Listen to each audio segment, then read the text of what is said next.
Sebanyak 29 musisi Indonesia ngajuin uji materi Undang-Undang Nomor 28 Tahun 2014 tentang hak cipta ke Mahkamah Konstitusi. Para musisi itu pengen negara kasih kepastian hukum yang lebih adil di industri musik.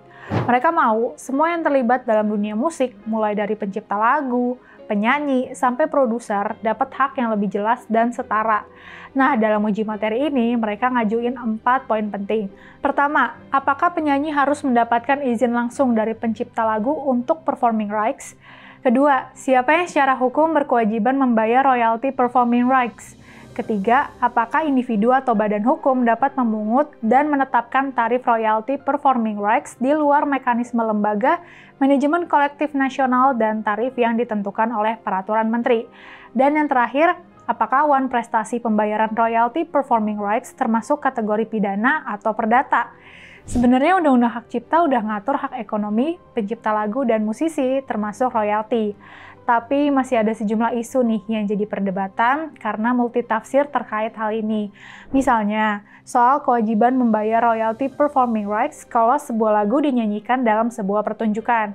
Di satu sisi, dikatakan pihak yang berkewajiban membayar royalti performing rights lagu itu adalah penyelenggara acara selaku pengguna. Tapi di sisi lain dikatakan penyanyi dalam pertunjukan tersebut juga ikut membayar royalti.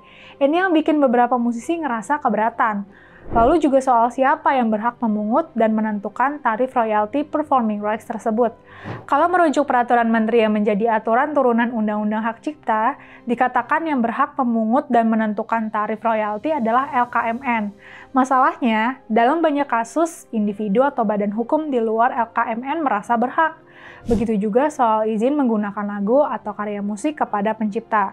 Sesuai undang-undang, sebenarnya izin ke pencipta nggak diperlukan sepanjang pengguna membayar royalti melalui LKMN.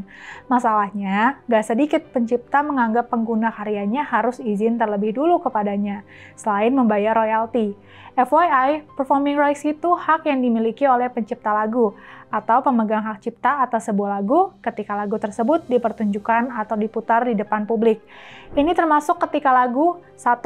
Dinyanyikan langsung atau live performance, misalnya oleh penyanyi di konser, kafe, atau acara TV. 2. Diputar di tempat umum, seperti di radio, restoran, mall, bioskop, atau platform streaming.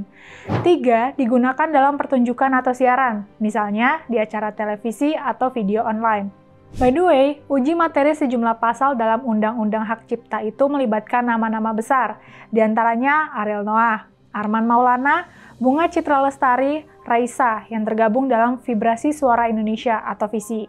Salah satu alasan yang mendorong VISI mengajukan uji materi Undang-Undang Hak Cipta adalah kasus sengketa royalti antara Agnes Mo dan pencipta lagu Ari Bias baru-baru ini.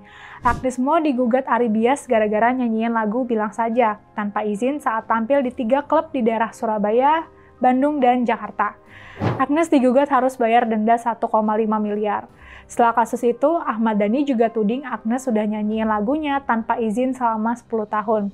Kita dukung uji materi sejumlah pasal dalam Undang-Undang Hak Cipta ini, agar ada kepastian hukum di masa mendatang, supaya nggak ada musisi atau pihak pengguna lagu atau musik yang dirugiin. Dan yang terpenting, semua pihak di industri musik bisa tetap berkarya dengan nyaman. Yuk, dukung industri musik Indonesia yang terjamin kepastian hukumnya dan saling menguntungkan.